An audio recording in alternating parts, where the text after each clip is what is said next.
I will follow him wherever he may go.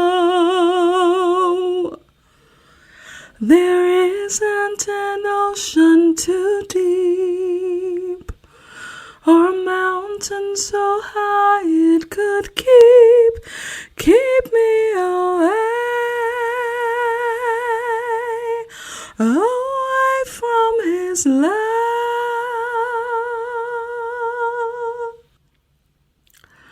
Joyful, joyful Lord, we adore thee. God of glory, Lord of love. Hearts unfold like flowers before thee. Hail thee as the sun above. Melt the clouds of sin and sadness, drive the dark of doubt away. Giver of immortal gladness, fill us with the light. Fill us with the light, oh, fill us with the light of day.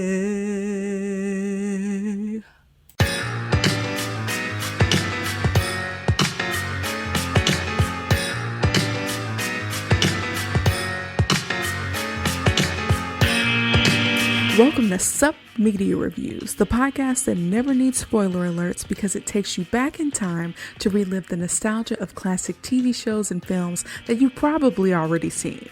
I'm your host, Kiara, and each week I'll dive into the archives to bring you my take on movies and TV shows from at least 20 years ago. From cult classics to forgotten gems, I'll review them all and give my honest opinion on their impact and whether or not they still hold up today.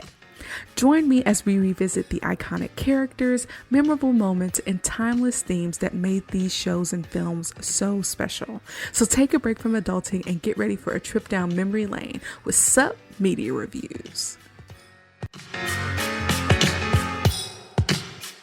What's up, home slices? Thanks so much for tuning into this super special episode of Sup Media Reviews. I'm Kiara, and I'm so excited to present my very first original versus sequel review. In this extended episode, we'll compare the first Sister Act movie to Sister Act 2, one of the only film franchises where people universally agree that the sequel is far better than the original. We're going to dive into each movie individually and then compare them at the very end. So let's get into the first Sister Act. Now, Sister Act is the 1992 comedy film featuring EGOT winner Whoopi Goldberg, Maggie Smith, Kathy Najimy, Wendy McKenna, Mary Wicks, and Harvey Keitel. Here are some quick facts about the movie. Sister Act was one of the most financially successful comedies of the early 90s. The budget was $31 million, and the movie grossed $231 million worldwide. The film spawned a sequel that came out the following year, and there was also a musical adaptation. Word on the street is that there's a third movie that's being developed for Disney Plus, which is where you can find both of these films if you'd like to watch them. Sister Mary Robert, the breakout singer in the first movie, was not voiced by Wendy McKenna, the actress who played her. She was voiced by a singer named Andrea Robinson. I did not know this. So the Sister Mary Robert was like the redhead nun who was like a super shy in the movie or whatever.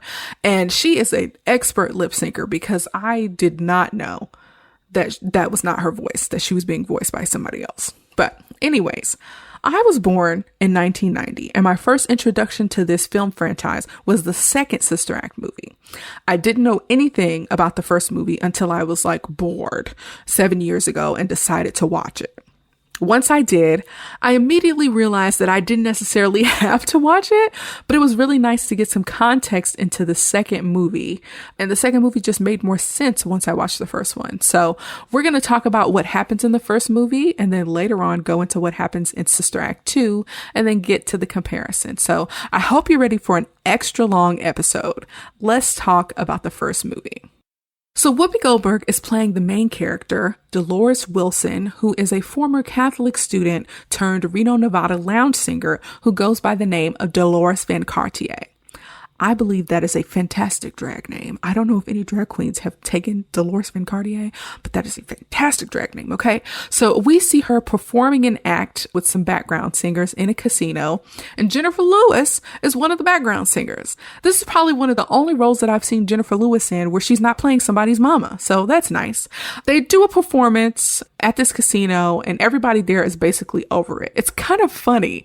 The audience is not really a captive audience, but the mix of the songs is cute. It's very 1950s girl groups mashup, okay? And so once the performance is over, we see that Dolores is dating a man named Vince. Vince is a married man, and Dolores is upset that he has not told his wife about her, and he's using Catholic guilt as his excuse to not get a divorce from his wife. So Dolores decides, I'm not going to put up with this anymore, and she decides to quit the act, and we see that two of Vince's goons come in and bring her a gift. It's an ugly purple mink coat that's supposed to get back in Dolores's good graces, but unfortunately it's engraved with his wife's name. So this man just found a big box and put his wife's purple mink coat inside the box and had one of his goons wrap it and deliver it to Dolores, not remembering that it was engraved with his wife's name. This is why I can't deal with the side chick thing, okay? If I'm a side chick and I don't know, that's one thing. But if you are married and I know we are out here committing adultery and you make me feel like I'm playing second banana because I am playing second banana, we're not together anymore. Yeah, I could never deal with that. That's crazy. Dolores, of course, is very over it. So she goes to give Vince a piece of her mind. And unfortunately, she witnesses her boyfriend, Vince LaRocca, getting his goons to kill an informant. And so the goon who actually shoots the gun hides it behind his back like a child when Dolores walks into the room. And that was just really funny to me. And so after this, a ridiculous chase scene ensues, but Dolores is able to get away from the casino without being hurt. And she goes straight to the police. And you know, snitches don't always get stitches, okay? Sometimes they survive, okay? And sometimes you just got to do what you got to do to survive. But anyways, one of the police officers that she's talking to is Jim Beaver. So if there are any fans of Supernatural out there, Jim Beaver is the actor who plays Bobby Singer, who is kind of like a father figure to the main characters in Supernatural. And he's so young in this movie that you almost don't recognize him. It's like really weird to see actors who are like really notable in their older age, to see them as younger people. It's very strange. But anyways, while she's talking to the police officer, they tell Dolores some things that she did not know about him. She might have known that he was married, but she did not know that he was a drug-dealing money launderer and a murdering snake. She just thought he was an adulterer that wouldn't leave his wife. And so the police are trying to convince her that she needs to testify against Vince, but they need a couple months to get a court date. So she has to go into witness protection ASAP. And she's just not with it, okay? She just found out that her lying boyfriend is also a murdering thug. And she is just not really absorbing all of this information. So the witness protection situation turns out to be disguising Dolores as a nun at a convent in St. Catherine's Parish in a rundown neighborhood in San Francisco. So Dolores obviously does not want to be there and is quite vocal about that. But eventually she kind of realizes that she doesn't have a choice and that it's only a temporary solution until the court date thing comes through. Plus, the police department is paying the struggling church to hide Dolores like baby Jesus in Egypt. So the church needs the money, y'all. The church is run down, okay?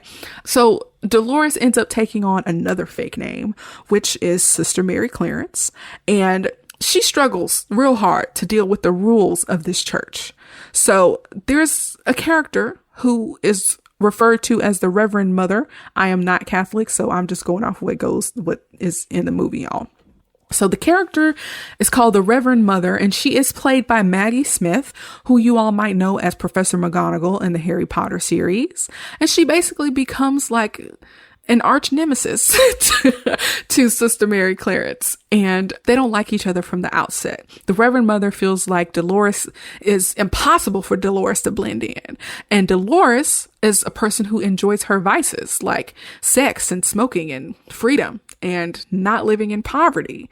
So the Reverend Mother tells Dolores that she has to dress like a nun, and Dolores freaks out, okay? And then the Reverend Mother tells Whoopi that she imagines that anyone who meets Dolores wants to kill her. And I just thought that was so funny. They have a very interesting type of banter, one that I think is even a little saucy for nuns, but it's quite funny. So as time progresses, Sister Mary Clarence gets into a lot of trouble. She gets put on a fast for insulting the food. The Reverend Mother tells Dolores about herself in a way that I thought was very funny. The Reverend Mother said, okay, you had a failing career. Your married lover wants you dead. Things weren't going well for you out there in the real world. Okay. God brought you here for a reason, so you need to take the hint. And I was like, well, dang, go ahead and hold her accountable. Okay, Reverend Mother. So church is happening the next morning, and we hear the choir for the first time, and they are so bad. Sister Mary Patrick, who's played by Kathy Najimy, is singing way too loud. They aren't singing on the same pace. The piano player isn't doing very well, and it's actually quite funny to listen to. It's a cacophony, okay? And over time, Dolores gets to know the other nuns and has conversations with them. Lots of them consist of lies because she doesn't really have her story straight about where she came from, and she doesn't have like a real frame of reference for what it means to be a nun, even though she grew up going to Catholic schools. So while Dolores is there trying to get acclimated, we see that her boyfriend, Vince, has put out $250,000 prize on this lady's head. And they did it in a very clever way. They made it seem like Dolores was their missing daughter and that they wanted to see her dead or alive for $250,000. That's clever, okay? But anyways, she tries calling the detective to get her out of there because things just are not going well for her. And he's like, girl, you cannot be calling me because we have witnesses that are going missing magically and we have a leak in this department. Don't call me. Do not call me anymore. And he hangs up. So Sister Mary Robert, who is played by Wendy McKenna, is drawn to Dolores. Mary Robert is a sweet, quiet lady who's a wallflower if I've ever seen one. She wants so much to let her inner light shine, and she's just really having a hard time doing with that. She even feels guilty about wanting to let her light shine. And from what I hear in Catholicism, guilt is a big deal. They bring it up a lot in this movie, okay? So Sister Mary Clarence is rebelling to the point where she basically sneaks out of the church and goes to a bar and she orders a Coke, and two of the nuns end up following her. And in the club, or in the bar rather, we see a young AJ Johnson. For those of you who don't know who AJ Johnson is, she is the woman who plays the mother of the main character in Baby Boy. So, this movie has given birth to a lot of, young talent. So anyways, AJ Johnson gets roped into dancing with one of the nuns at the bar. And when they all return back to the convent, the Reverend Mother catches them, of course, and basically forces Dolores to join the choir out of punishment. And this is in exchange for Dolores not having to do chores anymore. And I feel like, girl, that is a good deal. Okay. Look, I don't like doing chores. So if I can direct a choir instead of cleaning up and scrubbing up and gardening and all the other activities and crafts that they were doing, sign me up. Okay. But Dolores, I feel like she was only kind of half thrilled because she saw how bad the choir was. So she still does have her reservations. So we find that the church has a lackluster choir. They have lackluster church attendance, and the church is under construction. And of course, there's no money for repairs because there are no people coming to the church. Okay. So the nuns are at choir practice and they know that Dolores has a background in music. And so Sister Mary Lazarus, who is played by Mary Wicks, is an older stern nun who's the current choir director. And she gets really offended because she feels like the Reverend Mother and Sister Mary Clarence are conspiring to replace her. But the other nuns are so happy to see that there's somebody who's more qualified because they know they suck. Okay. And so Sister Mary Clarence jumps right in. Okay. She does some arranging, like the sopranos need to be with the sopranos, altos need to be with the altos, you singing too loud, you singing too low. And she works her magic and uses her good personality and humor to warm people up. And she gets them to make a sound that's not horrible. Okay. And there's this running joke that goes throughout both movies. But in this movie, the piano player for the choir, her name is Alma. She's an older lady who I'm assuming has a hearing aid that requires a battery pack. And she wears a battery pack around her neck. And Dolores, Sister Mary Clarence, has to tell Alma to turn on the battery pack. And it is so funny. I don't know why that's so funny to me. It's hilarious, okay? Not that being hard of hearing or being older is hilarious, but something about her having to tell this lady, girl, check your battery pack. Oh, I don't know why that's so funny to me. So, like I said, Dolores starts working with Sister Mary Robert, who is just so timid that it's almost disgusting, okay? And she gets her to open up those vocals, and we hear that she has a beautiful voice. Like I mentioned earlier in the fun facts, it's not the actress's voice, it's actually a different person's voice, and the actress is lip syncing. But anyways, Dolores kind of unofficially becomes a new choir director. So it's the next church service and they're doing their first performance under the new directorship and they improve dramatically. And even if you aren't into gospel or like this version of like very angelic gospel that happens in these types of choirs, it really does sound beautiful. Like they sound really good and it actually is kind of moving and makes you feel things. At least that's how I felt about it. And so at a certain point in the song, they transition from like this very traditional sound of the type of like gospel or hymns that they would do. And then they throw in some other genres and like kind of turn up on the song. And they throw in like a little bit of like rock and roll or R&B influence. And even some of the hoodlums come off the street to hear the choir turn up. And so the old Reverend Mother is not pleased. And she's like, you know, it needs to be traditional. Y'all can't be up here infusing these hymns with this secular music, okay? And we all know that there are traditional Christians that hate straying away from tradition or meshing the old with the modern. So it felt very at home for me. It felt very true to form for me to have the Reverend Mother be very disapproving by the modernization of the choir's arrangements. But there's the preacher that preaches at, I don't even know if they use the term preacher in Catholic churches, but he's called the Monsignor, okay? And the Monsignor commends them on the service and how the music literally called in people off the street.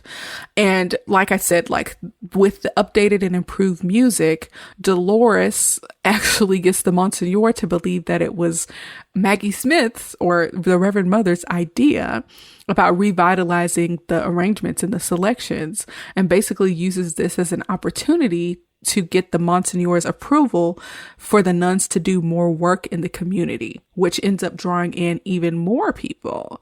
And so the Reverend Mother has this concern about how dangerous the neighborhood is, that like the nuns are being protected by the walls of a church. And it's one of those like situations where like you hide a lamp, right? Like you hide a lamp under something and it's like they're not sharing God's goodness out of fear. And it turns out that the other nuns that are in the comment want to get into the neighborhood and get involved. And so we get a montage. You all, montages are a big part of movie history. And so we have this montage where we see the nuns start cleaning up the streets to like this nice musical background. And there's a time lapse and we see them raising money for repairs and we see them painting a mural and playing double dutch with the youth in the community. And church attendance starts going up, which means they start raising even more money and they start having such an impact that they even get media attention. So Dolores is like an OG influencer, all right? She was like, we finna get out here, we finna get in these streets, we finna raise some money, and we finna draw some attention, okay, to the church. That's like OG influencers. Like, let's get some more followers up in here, okay?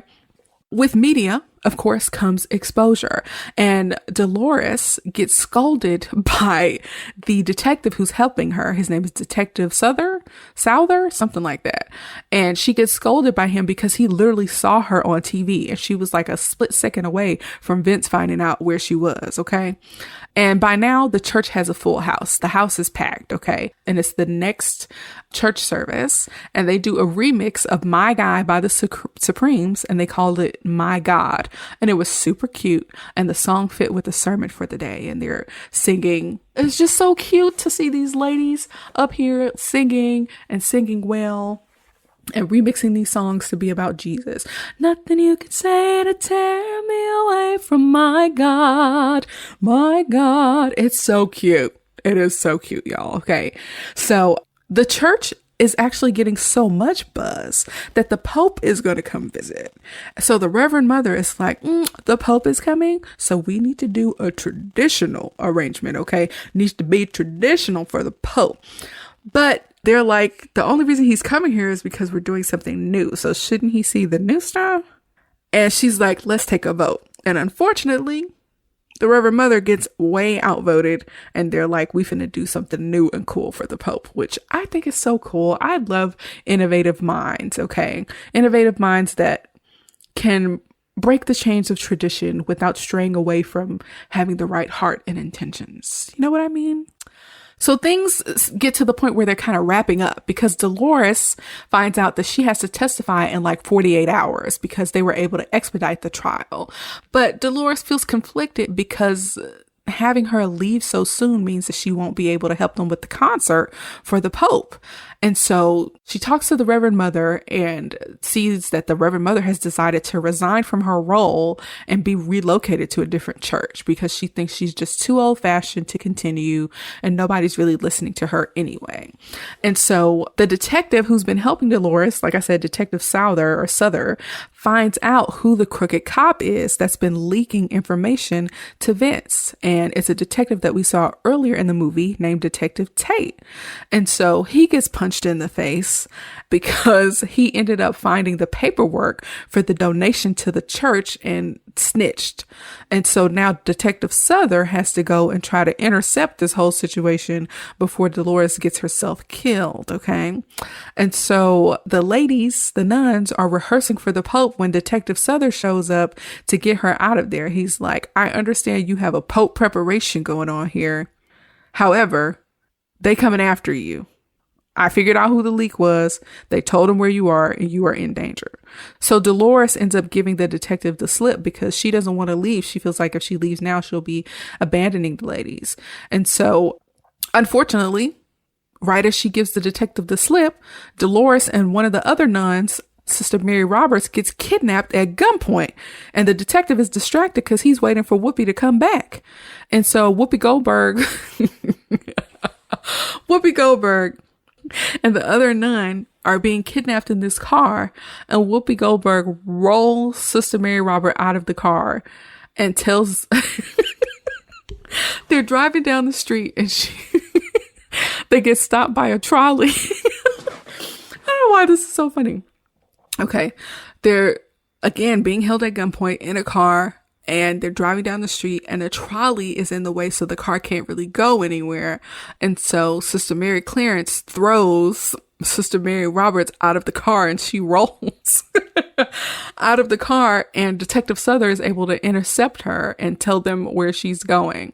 So Sister Mary Roberts makes it back to the convent and tells all the nuns like, yo, she got kidnapped at gunpoint and they're taking her to the Moonlit Lounge. And so the Reverend Mother ends up having to tell the rest of the nuns what's really going on. Like, Sister Mary Clarence is not a nun. She's a lounge singer who witnessed her boyfriend murder somebody, and she was in witness protection and they about to kill her. So the nuns are like, we got to save her. Okay. It sucks that she's not a nun or whatever. Like, we fell for it. We bought it, but that doesn't mean that she deserves to be murdered. So let's go get her. And so the Reverend Mother's like, okay, let's go. So the nuns go to rescue Sister Mary Clarence, and they use the most powerful guilt that I have probably ever seen on the helicopter operator to get him to transport them to Reno. They get a free ride. They conned that man out of a $1,500 ride to Reno in a helicopter. Guilt is such a powerful tool. So Dolores gets put in front of Vince. She's still in her nun's habit and she's being super nun-like.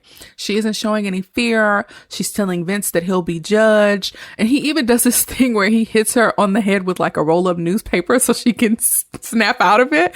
And that was actually quite funny to me. He did it like, girl, you being ridiculous. And for whatever reason, it felt like kind of real in the moment. And I just thought that was very funny. So he orders his men to waste Sister Mary Clarence while the rest of the nuns are like flying over the city and, you know, witnessing all of the beauty of the night lights. And when I tell y'all there's like 20 nuns inside this helicopter, I feel like they don't even make helicopters that big, that 20 people can fit in them. It's like, who are you guys kidding? There's no way there's 20 nuns up in this helicopter, okay? And so the Reverend Mother, as they're flying over the city, calls it Reno and Gomorrah. I thought that was hilarious, okay? So Vince's two goons are looking at Dolores in this nun's habit and they're like, we can't kill her like this, okay? She's a nun.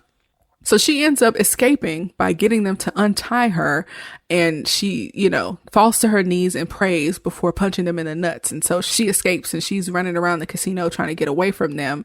And then the other nuns make it to the casino around the same time. And it's a good thing because having so many nuns in the casino is actually quite confusing for the goons. One of the nuns gets caught at a slot machine. That was so funny, y'all. Her face looked like she was so guilty. That was funny. So Dolores and the nuns are supposed to be sneaking out in a certain area, and they end up getting found by Vince and his goons. And Dolores is like, they don't have anything to do with this. Let me, you know, take me, shoot me, kill me. She's sacrificing herself to save the nuns. And so she's about to get shot until Detective Souther comes out of nowhere and shoots Vince and arrests him. And so that's over with. And now that the police have caught him in the act of trying to murder somebody, they have even a stronger case against Vince. So at the end of the movie, we see that the nuns are at the concert for the Pope, and the nuns perform a holy version of I Will Follow Him for a very pleased Pope. And the Reverend Mother, of course, resumes her role, and Dolores tours with the nuns in a singing group. And that is the end. So if you haven't seen the first Sister Act, I would say that rewatching it for this review made me realize that it's actually a pretty funny movie. All of the nuns are fantastic. And if you're a fan of 60s girl group music, hearing it remixed for the Lord is actually quite entertaining. Some of the comedy is a little silly, but I will say I really enjoyed it more so than I remember. Now, I don't know if it was because it was like 2 a.m. when I was watching this movie and I was actually quite delirious, but I liked it a lot, and I believe that it is absolutely worth a rewatch and is going to provide a little more or a lot more context when you watch Sister Act 2. I believe that this movie definitely holds up today and is really only talked down on because we compare it to the 1993 sequel. So if you aren't doing anything, just give the movie a chance, okay? On Rotten Tomatoes, the critics gave it a 75%, while the regular folks gave it a 65%. So take with that what you will, but the movie is actually pretty good, okay? Now it's time to jump in to Sister Act 2, Back in the Habit, which is a funny name because nuns wear habits. I did not know or realize that until much later in life. So some of the jokes you just have to wait around and grow up to get. Sister Act 2 Back in the Habit is a 1993 sequel to Sister Act featuring all the nuns we loved, like Whoopi Goldberg, Dame Maggie Smith, Kathy Najimy, Wendy McKenna, and Mary Wicks. This time we get some young stars added into the mix, like Lauryn Hill, Jennifer Love Hewitt, Alana Ubach, Monica Calhoun from Best Man, and Ryan Toby from City High. All right, here are some fun facts about the movie. Of course, this was the first theatrical performance of Lauryn Hill. I was actually always pretty salty that she didn't take up acting again. I felt like she did a really good job in this, and I understand that it was a way for her to develop her music career, and it absolutely worked or whatever. However, I feel like she could have like a good acting career if she wanted to. and she just had to make sure she showed up on time. There's a scene in the movie where Lauryn Hill starts rapping on the basketball court, and her rap was actually improvised. So that's pretty neat. So the second fun fact is that Whoopi Goldberg's daughter is actually in this movie and has a speaking part. So there's a part in the movie where the students are gathered around saying yo mama jokes, and Whoopi Goldberg's real life daughter is the actress who says the joke that yo mama is so fat she sat on a rainbow and Skittles popped out. How could we not love that joke? So like I mentioned earlier, my first introduction to the Sister Act franchise was Sister Act 2. I watched it as a young child and loved it immediately. It had a big hip hop influence. It was an underdog story, and it introduced us to Lauryn Hill. I consider this movie to be a precursor to shows like Glee, with the remix mashups, just only with like a little sprinkle of gospel influence. And one of the things that a great sequel will do is expand upon the first movie, and this movie goes way above and beyond that. So enough of my ramblings, let's get into the action. In the opening scene, we see that Dolores Van Cartier has graduated from Reno to Las Vegas, where she has her own show with an increased production budget. She has transformed her witness protection experience into a musical show number, and so many of the songs from the first movie get brought into this opening number. We see that 3 of her nun friends come to the show, and y'all, can we talk about Whoopi's body? While she's on stage performing, there's a part of the show where she's in like this spandex jumpsuit and she looks snatched. She looks very good. Okay. I feel like we don't talk about that. Okay. But anyways, as a part of the show, she gets hoisted up into the air in her nun's habit, and the operators start swinging her around like crazy. She is very unhappy about being swung around like a rag doll, but the audience freaking loves it. Okay. So she felt very surprised by that. Surprised and delighted. So the nuns, of course, are invited backstage, and we learn that the community outreach that Dolores inspired in the previous film has inspired the nuns to teach at St. Francis Academy, which is a school that Whoopi Goldberg's character went to as a child. So they convinced Dolores to come to San Francisco based off the strength that Maggie Smith is desperate for her help. They don't really offer any other thing, but I guess because of the bonded relationship that they formed, Dolores is like, if she needs me, I'm there. How sweet is that? They hated each other at the beginning of the first movie. Look at that evolution. Anyways, we see that Dolores and Maggie, I'm calling her Maggie because I don't know what she's called in this. Let's call her Professor McGonagall. So we see Dolores and Professor McGonagall embrace. It's really nice to see them get along. Okay. And she is like, Dolores, we need you to be a music teacher. Okay. We need your infectious nature to save the school and the community. And the Reverend Mother is like using the guilt thing again. She is laying it on thick. And she's like, Dolores, I don't even know if you would have the success you have today without some friends that shall go unnamed. So Dolores is like, all right, I'll do it. She will do it. And so Dolores agrees. So after the all expense paid guilt trip, Dolores decides to reprise her role as Sister Mary Clarence and become a teacher at St. Francis Academy. So we learned that Father Maurice, who appears to be like the sweetest old man, he looks so sweet. So precious. Okay. Father Maurice is the principal of the school, and there's a school administrator named Mr. Crisp who thinks he recognizes Whoopi Goldberg, and he obviously does not really like children, but he's there for a very specific reason we find out later. So there's a faculty dinner, and they make a big deal out of how Father Wolfgang, who is the cook, is so bad at cooking. And it's actually pretty funny. He's supposed to be like a German guy, I think, that only knows how to make sausages. And it's very funny. I don't know why. That scene was very funny. They did not want to eat that, and it did not look appetizing. It was hilarious. Okay. So the principal, like I said, is like a super sweet older man, and he's basically trying to hold the school together with like some spit and glue sticks. All right. And so Whoopi talks to him, and she calls him your royal pappiness, which is hilarious. And we see like a few snapshots of some of the classes that are going on right now. And we even get a cameo from Yo-Yo, the rapper. She's briefly in this movie as one of the students. But we see that through these little snapshots that the kids are not engaged. They're not really learning. They don't want to be there. And this school is obviously failing, okay? So Dolores walks into her class to see the students playing the dozens, and Sister Mary Lazarus wishes her luck and calls her the new mayor of Sodom and Gomorrah. I feel like Sister Mary Clarence is realizing that she's kind of in over her head, but she manages to get some control over the classroom by roasting the students.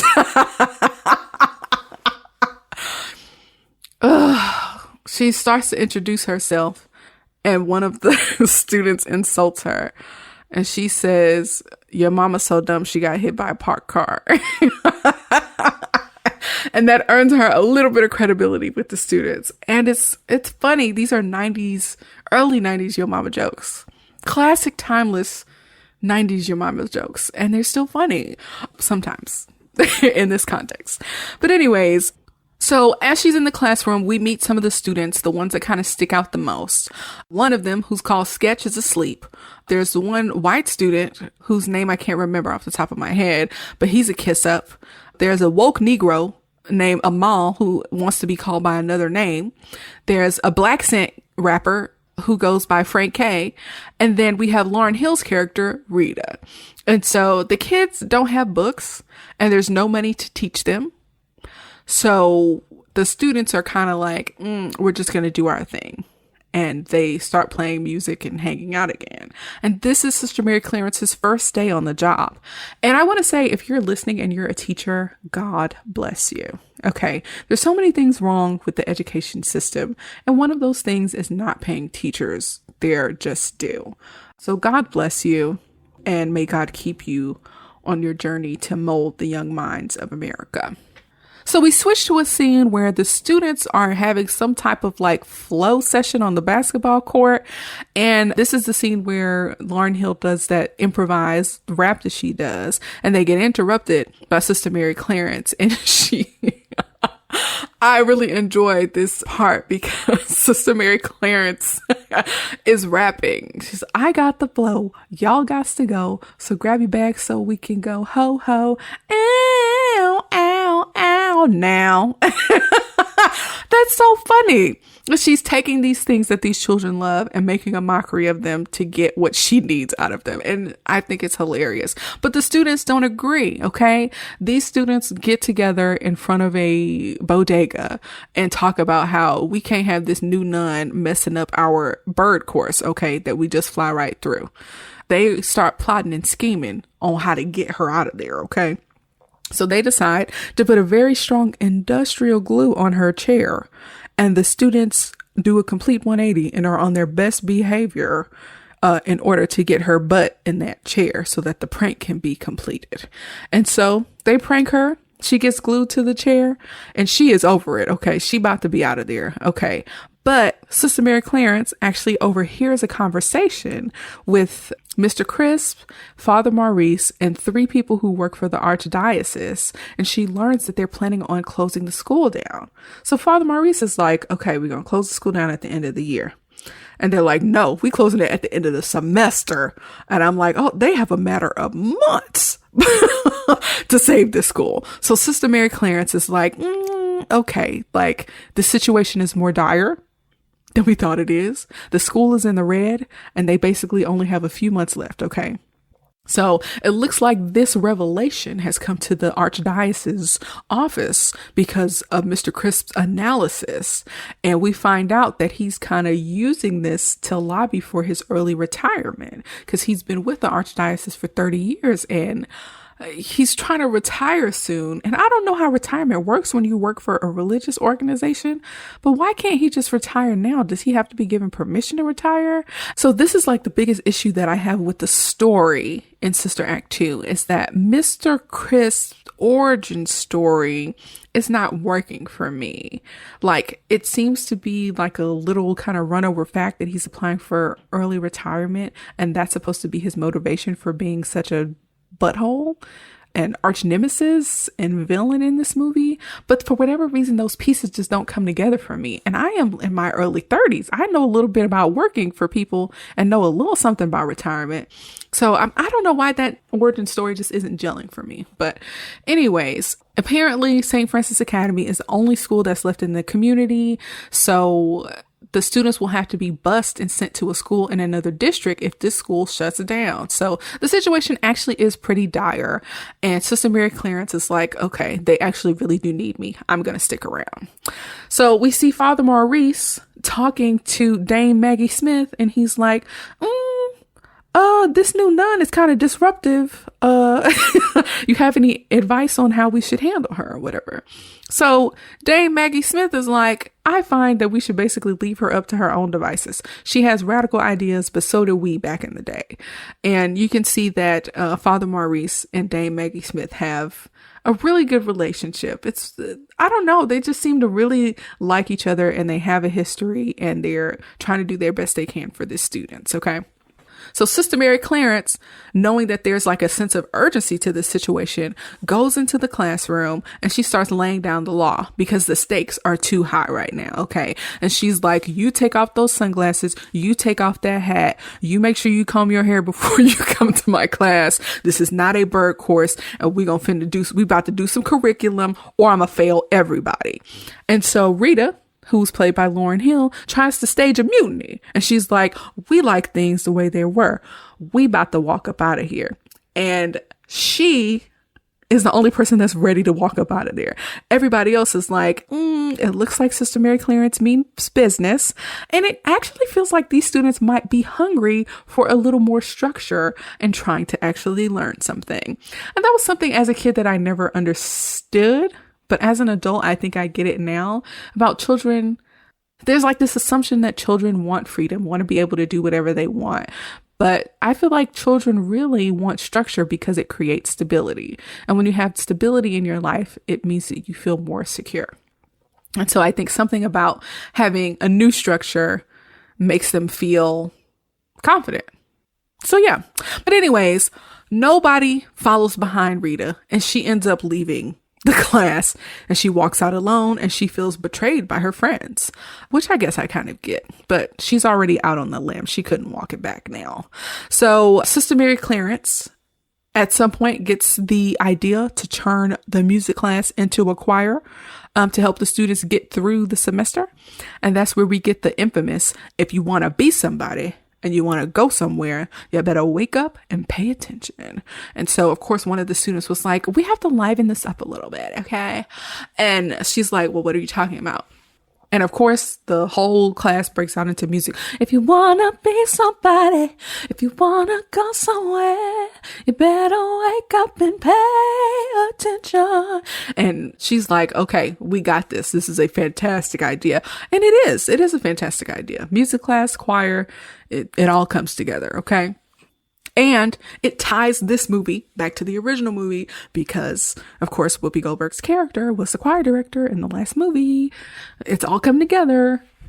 So because this class has a new direction, the kids go on a field trip, an unauthorized field trip, to a local senior center where the nuns are doing some community service by performing Ball of Confusion by the Temptations. And so once again, Sister Mary Clarence has to tell Alma, the piano player, to turn on her battery pack. Again, it's so funny.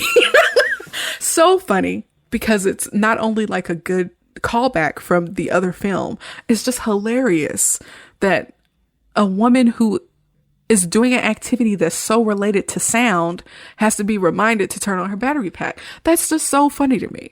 So in this scene, we get some of the old nuns from the first movie to perform this song together, and they are so cute. And it is so nice and it is so fun, but the students aren't that into it. And I think it's because these are old songs, right? Like in the first movie, these were very 50s and 60s songs by old groups like the Supremes or whatever. And so these new students need something a little bit more modern. So they weren't as into it, I think, as Sister Mary Clarence hoped that they would be. But as we see, they eventually come around. Ball of Confusion It's such a good song. Like 4 weeks ago, I took my husband to see like the play version of The Temptations, where they do like the live musical performance and tell the story of the Temptations, like from the beginning till now. It's basically like the Temptations movie, but on stage with live music. And it was freaking fantastic. Okay. And Ball of Confusion was one of the songs they perform. Freaking amazing. Okay. If you have a chance to see it, if they are in your town doing a production of it, I would suggest you go see it, and you'll see how many hits the Temptations have had. It's pretty amazing. But anyways, when the students get back from this little field trip, Father Maurice basically chastises Sister Mary Clarence because she did not have parental consent for these students to go on a field trip. And it's like, this lady cannot be an educator if she doesn't know that. And as a person who used to work as a school and as a person who used to work at a school, all teachers are not the brightest bulbs. Okay.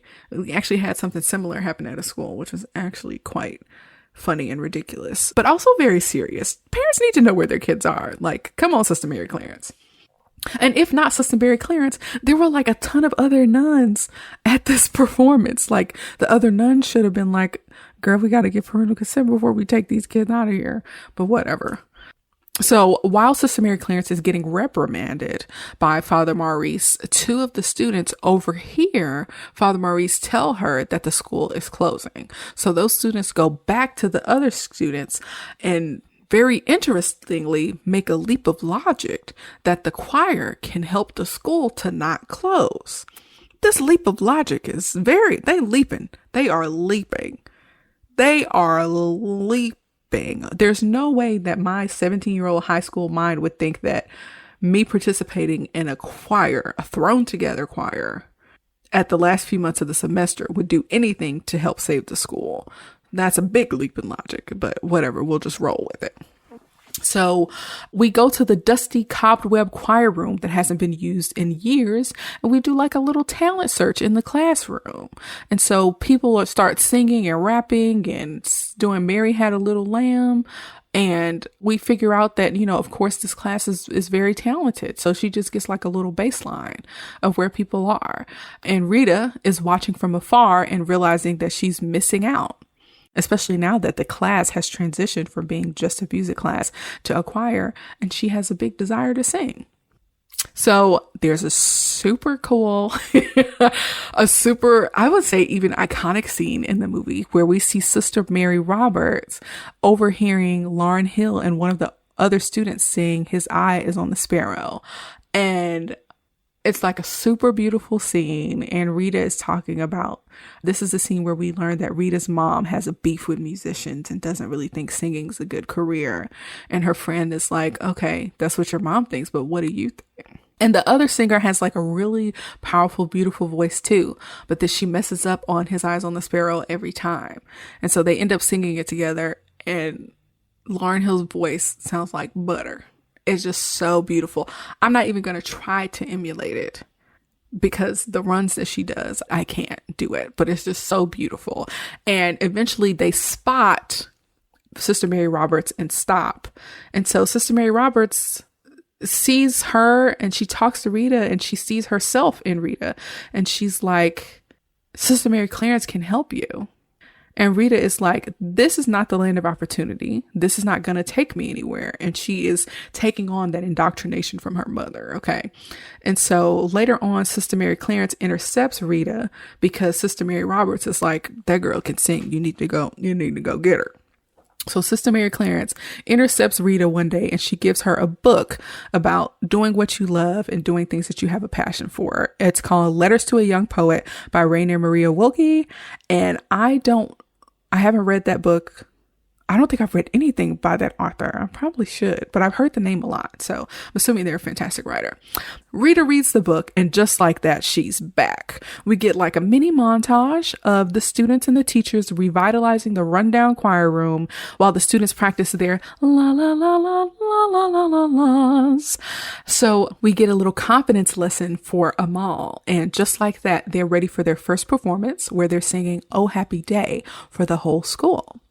So they start off pretty bad. there's probably a lot of things going on. This is like their first time performing for other people. And not only is this other people, it's for the other students and teachers at their school. So they have their own reputations to protect, and it's like first performance jitters. So they start off a little rocky, but eventually they get their second wind, okay? They turn up a little bit, and then the crowd gets into it when they switch to, he taught me how. When they get to that part, then they start turning up a little bit because the beat improves. Ahmad gets his rhythm going, and he's more confident, and he's like doing crowd work. He's so confident. He goes from having the little mousy voice to walking through the crowd and doing that fantastic note that I think the note is an E flat or something like that. That's so difficult to hit. Jesus.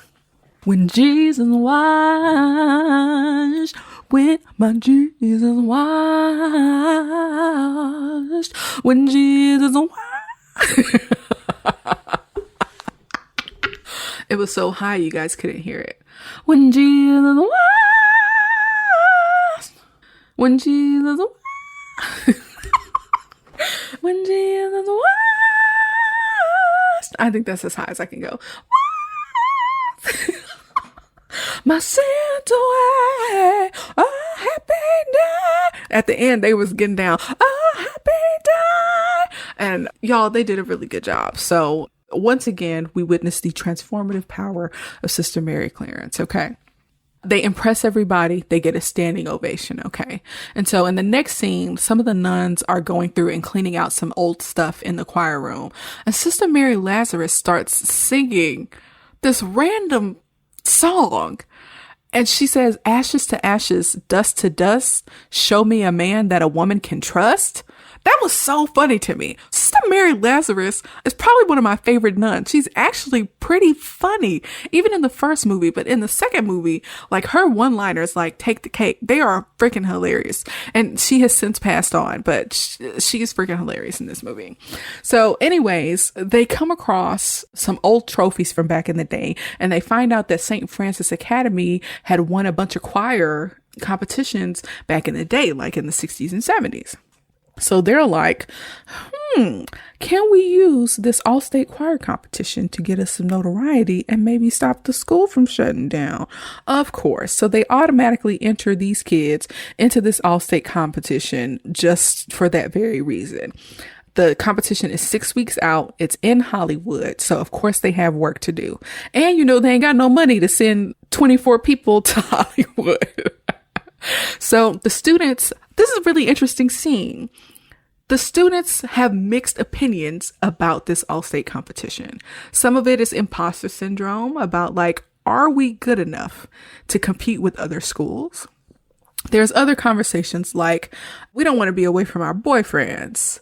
And then somebody's like, there might be some cute all boy choirs. So they're like, we're on board. So there's like a mixed bag of reactions.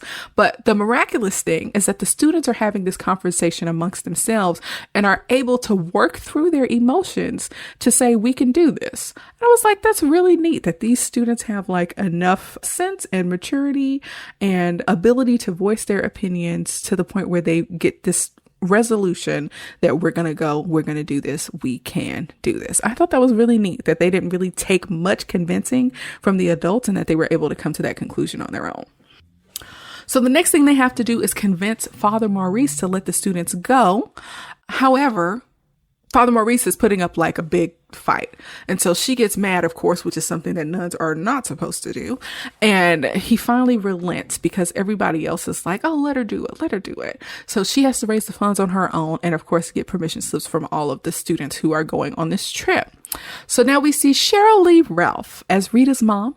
And we see why Rita has a complex about singing. Basically, to Cheryl, any activity that doesn't bring money in is not worth it. She can't be out here singing in these streets, singing her shoulda, coulda, woulda. She needs to keep her head in a book because education is the key to having a bright future. And singing will get you nowhere. This is what Cheryl Lee Ralph said to Lauryn freaking Hill. Okay. But anyways, so basically the choir and the competition are out because Rita's daddy died a struggling artist. Please don't do that to your kids. Just because a kid's parents turned out one way does not mean their child will turn out the same way. You got to encourage these babies, okay? So we find out that they need to come up with $2,000 to make the trip to Hollywood for a class of like 20 kids and 4 nuns. That's cheap, y'all. Y'all got like 25 people going to Hollywood for $2,000. That's cheap. It is 1993 though. So while they're, tabulating their expenses or whatever, trying to figure out how much money they need, Rita comes in to quit the choir, but she takes a permission slip. So Sister Mary Lazarus, my favorite nun, is like, girl, give us our permission slip back. Even though it's obvious that Rita is very upset about having to quit choir, Sister Mary Lazarus does not care. She's like, girl, we paid 10 cents for that copy. You better give us our permission slip back. The other nuns had to literally tell her to stop. That is so funny, y'all. That's so funny to me. But Sister Mary Clarence goes to Rita's house for a home visit, and Cheryl Lee Ralph is just so mean. And Rita is like staring daggers at her mom for not letting her be in this competition. And I was like, y'all, I couldn't even stare at daggers at my mom as a child. She would smack me, okay? Some parents have like a low patience threshold, and just looking at them wrong or even breathing wrong will inspire corporal punishment, okay? We see that the nuns and the students are putting on a little community concert to raise money for the choir, and they sing Dancing in the Streets, which is actually probably like a super timeless song. It's a fantastic song. It doesn't matter what you are, just as long as you are there. So every guy grab a girl everywhere around the world. We're dancing in the street. Fantastic song, all right? It has a lot of good energy. The community's jamming. The money's coming out of their pockets. They're collecting the money. They're dancing. Mr. Crisp and Father Maurice are witnessing this. And Whoopi Goldberg is doing one of her James Brown fake outs, which is hilarious. And they end up raising $1,920.17. So even though they are like $80 short, they're like, we got this. They can find $80 in the couch cushions, okay?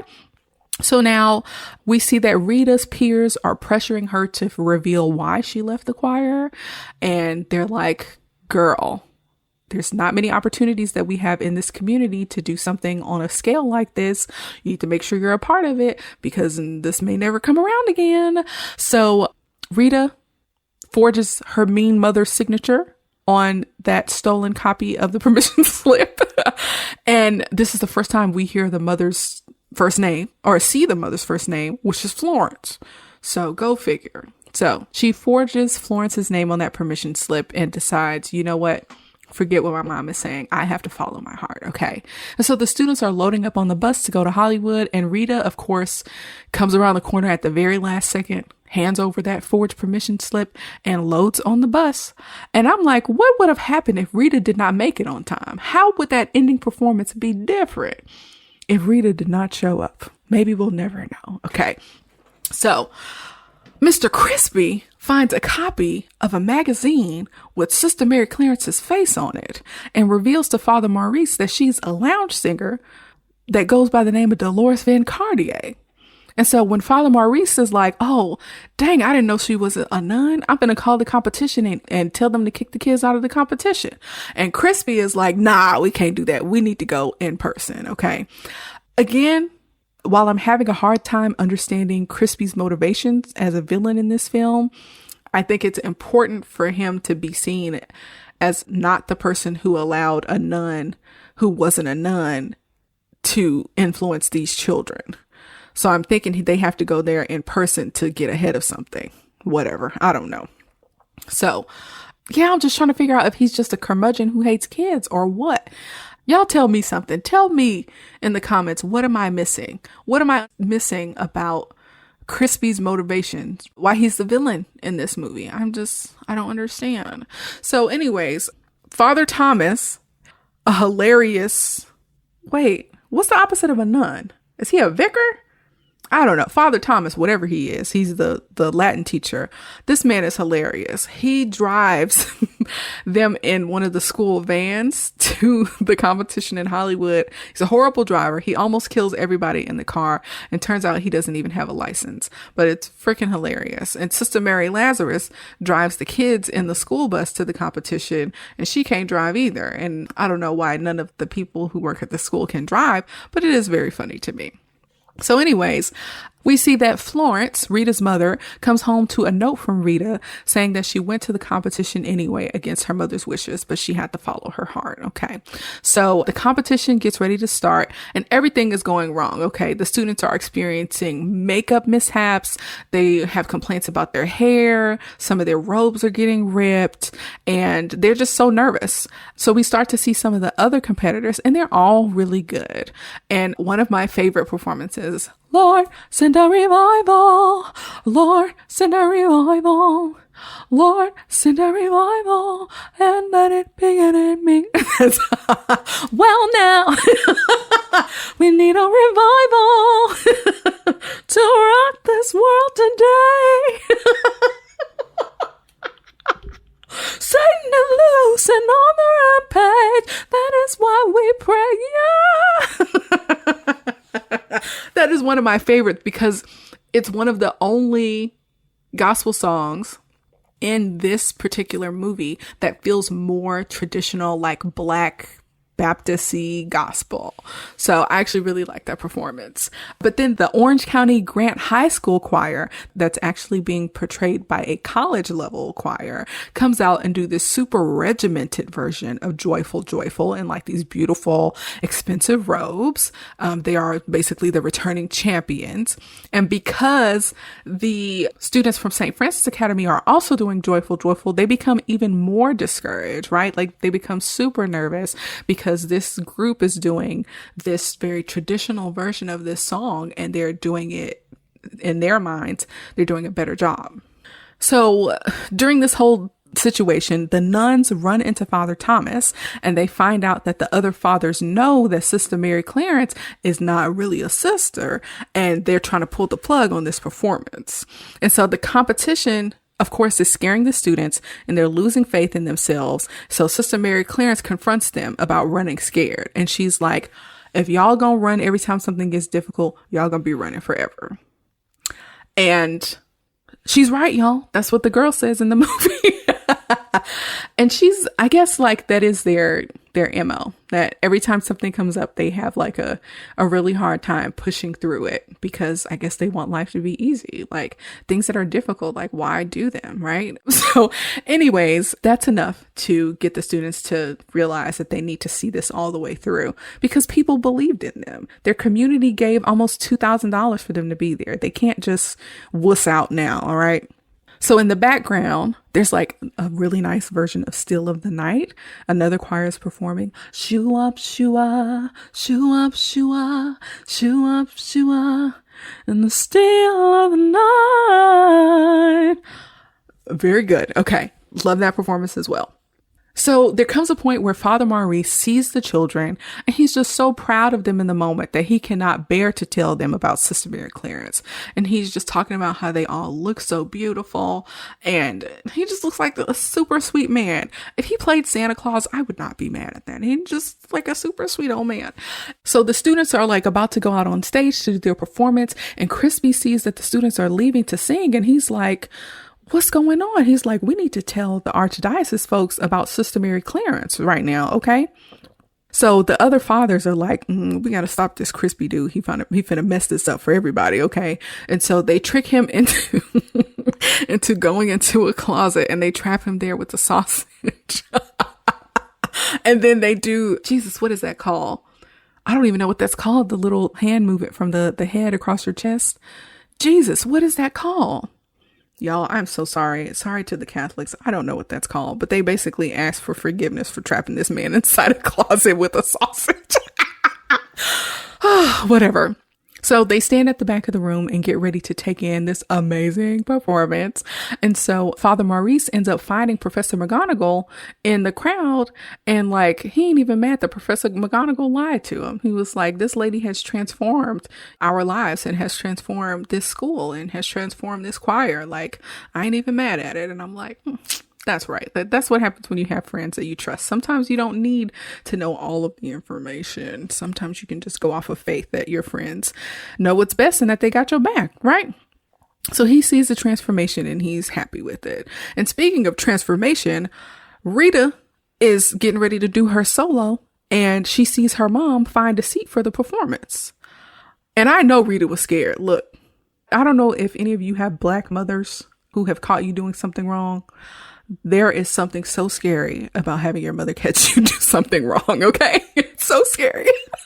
So I know Rita was scary because not only did she lie to her mama, forge her mama's signature, go against her wishes about wanting to sing or be a singer or whatever, she made her mama drive from San Francisco to freaking Hollywood to come witness what's about to happen.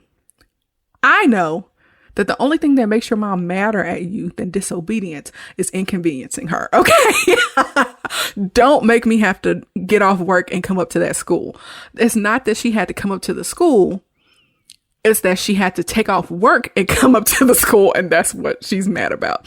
So now her mom has to travel from San Francisco to Hollywood to come see this girl do something that she does not want her to do. Rita was scared. Rita was so scared that old boy playing the piano had to play the opening intro like 3 times before she actually started singing. And so, of course, we start off this iconic performance with Lauryn Hill singing Joyful, Joyful in a very soulful manner. We also see one of the other students doing either a sign language or an interpretive dance based on the lyrics to the song, which of course is really cool as well. And of course, when she's done singing Hearts Unfold Like Flowers Before Thee, when she's done with her part, of course, they transform the song into like a more hip hop and upbeat song, and they switch to the joyful, joyful, Lord, we adore thee, gonna go in all night, I don't fall like that before thee, early in the night. Anyways, super hip hop influence. There's some jazz in there. There's a bunch of other influences. It's really nice.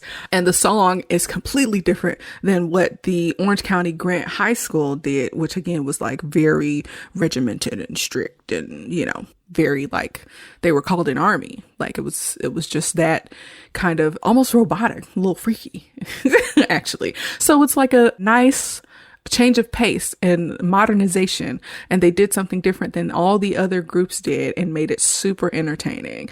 And so the students also were instructed to not wear their robes, so they're all wearing these very colorful early 90s clothing, which was consisted of things that were baggy and tight, consisted of things that were very colorful. And so we have all these students, super diverse. Let's talk about that. Well, you know what? Super diverse group of students who are wearing a bunch of different colors, not coordinated at all, like, you know, with the robes or anything. They're able to be loose and free. How were they supposed to? They are dancing, right? These kids are getting down in this performance. How were they supposed to do that in robes? How are we supposed to capture the magic of that if they're wearing robes? I don't know why they picked robes anyway, if this was going to be their performance. But anyways, so they get out there, they're dancing, they're mixing in other elements. And so we see Frank Hay and Sketch rapping, "Since I was a youngster, I came to know that you were the only way to go," right? And then they're like, "You down with G.O.D.? Yeah, you know me." So they're infusing other elements like rap, hip hop, gospel, and jazz, and they're putting it all together, and it's fusing together really well. And this is why I say this is like a precursor to shows like Glee, right? You have the mashup element, you have the different genre element or whatever, and it's fantastic and amazing. And I hadn't seen anything like it, mainly because I was like 3 years old when this movie came out, but super iconic. And so, of course, there are other like really popular moments from this performance. Of course, there's the "Come and join the chorus, the mighty, mighty chorus, which are my earnings not bigger." There's that part. And then there's the other part with the dudes, the barbershop quartet, with the light of day, Lord. Yeah, everything about that performance is amazing. And when I say that, now that I think about it, I don't think I've even watched that performance outside of the movie. Like, typically, if there's a scene from a movie or something that I really like, I'll rewatch it on YouTube or something, like just a snippet. But for whatever reason, watching that performance really is I really can only consume it as a part of the whole movie experience, because it's just it really is like magical to see these unruly students at a failing school who don't care about anything turn things around and become like a super coordinated, super cool, eclectic group of talented kids. It's like super neat to watch. Okay. But anyways, the performance is over with. They get another standing ovation because they are fabulous. Okay. And you could tell they were just having a good time. So the announcer starts calling out the winners. Y'all, the announcer is so cute. He's just a little round man with glasses. And I don't know why, but he just seemed like such a cute old man. And we all know who the winner is, right? Like, some of the other competitors come out as the runners up or whatever. And St. Francis Academy wins the whole competition. And the students run out and they're so excited and they have their little trophies. And then Whoopi Goldberg's character gets the big trophy and they lift the trophies up in the air. And it's fantastic. It's a great underdog story and they come out victorious, okay? And they reclaim the title of the all-state champions for the first time in, I think it's like 25 years or so. And of course, you can't close down a school that just won this competition, okay? So they saved the school. How awesome is that, right? And so after the competition is over, we see the folks from the Archdiocese office who, of course, decide to save the school because they won. And Mr. Crisp managed to fight his way out of the closet. And Dame Maggie Smith and Father Maurice make it seem like it was Mr. Crisp's idea to enter the school into the competition and save the school. And based on the dialogue, the people from the Archdiocese office are like, oh, we didn't realize you were being coy when you talked about early retirement. Like, we can't believe you helped save the school in this way. And basically, I'm guessing that means Mr. Crisp has to continue working because he's coming across as competent. I guess. I don't know. Again, very confused by Mr. Crisp's motivations. I'm assuming that St. Francis was supposed to be his last school, I guess. Okay. So anyways, it's a weird story for a movie villain. And like I said, it's hard for me to understand even as an adult. But some of the students overhear that Sister Mary Clarence is not really a nun and that she is a Vegas showgirl. And of course, that information spreads, right? So Florence, Rita's mom, makes it backstage and she says that she's proud of her super talented daughter.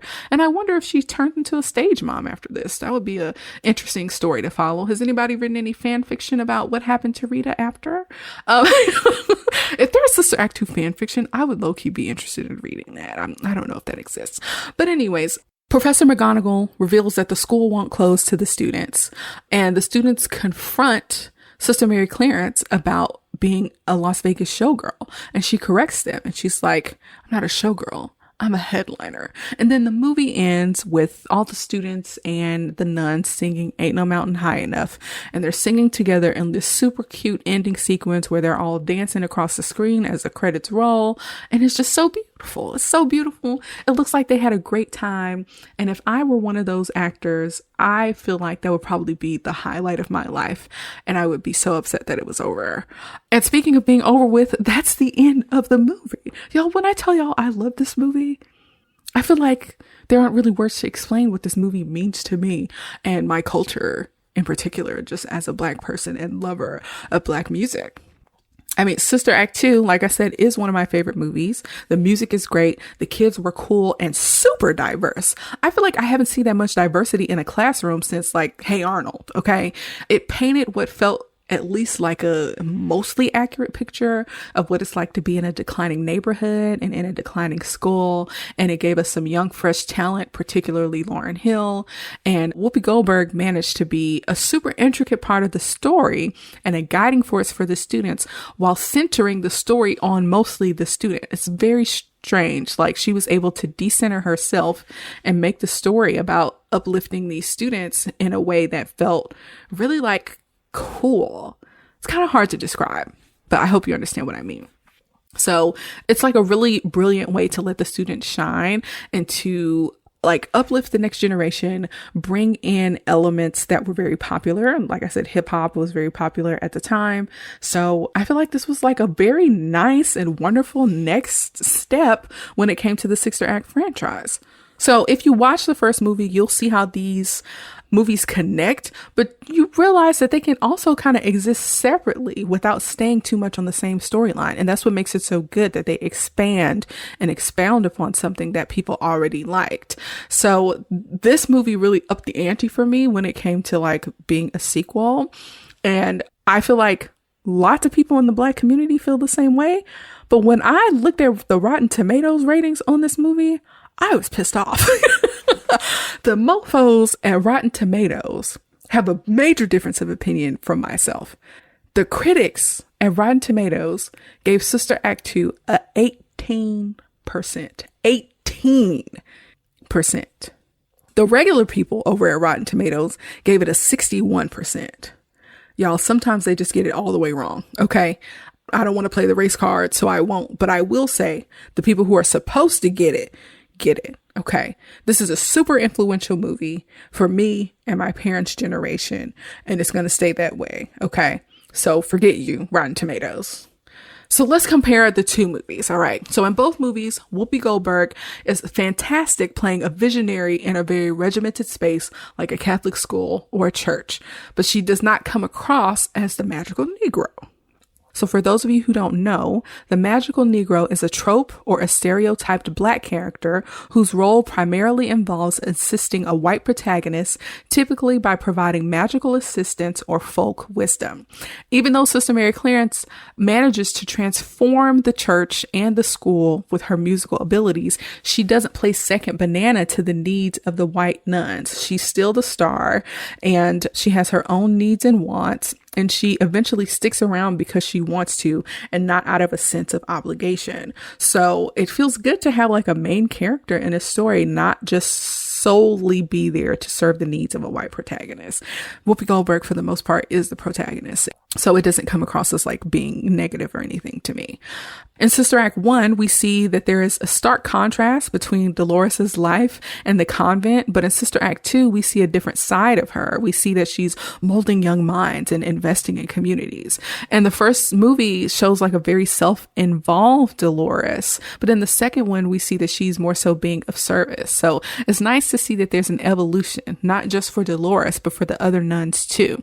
We see that Sister Mary Roberts is more confident in her singing ability. We see Sister Mary Lazarus as not as stringent. And we see that the Reverend Mother is actually warm and inviting to Sister Mary Clarence and even advocates her. And so the story of these two films is about transformation. It's about how having a person who is themselves, who isn't afraid to innovate, who isn't afraid to change things and get people involved, can transform a space. And I think that's like a really lovely lesson about when we invite people into spaces or when we exclude people from places, like where could our communities, where could the world, where could our industries be if we stop rejecting the influence of people who are different or who are viewed as outsiders. So I think that's like an interesting lesson to take from these two movies. So I think the reason that Sister Act 2 gets so much praise, particularly from the Black community, is because of the students and the hip hop aspect and how it really embodies the hip hop culture and the era that was going on in 1993. So Sister Act is just like a funny movie with nuns and revitalizing a church. And that is like not as impactful to the culture as witnessing the beginnings of freaking Lauryn Hill. So that's why there's such like a big disparity in the amount of enjoyment, even though crappy Rotten Tomatoes seems to have the ratings backwards. Okay. Overall, I think Sister Act 2, of course, did more for the culture and does not deserve the crappy Rotten Tomatoes rating of 18%. But the first Sister Act movie is a cute movie. It has some funny moments and if you have some time, you should watch it, get the full context for the second movie, even though you could probably do without it, okay? So thanks so much for listening to the very first original versus sequel episode of Sup Media Reviews. Please share your thoughts on Sister Acts 1 and 2 on our social media pages. In the next episode, we'll be talking about Major Pain featuring Damon Wayans and Orlando Brown. Peace out. Thanks for listening to Sup Media Reviews. I hope you enjoyed our trip down memory lane just as much as I did. If you have any suggestions for movies or TV shows you'd like me to review next, or if you just want to share your thoughts on today's episode, you can find us on Instagram, Facebook, YouTube, and Pinterest at Sup Media Reviews, and on supmediareviews.com. Don't forget to subscribe to the podcast so you never miss an episode. And if you have a moment, please leave a review on your favorite podcast platform. Your feedback helps me improve the show and spread the word to new listeners. So until next time, peace out, home slices.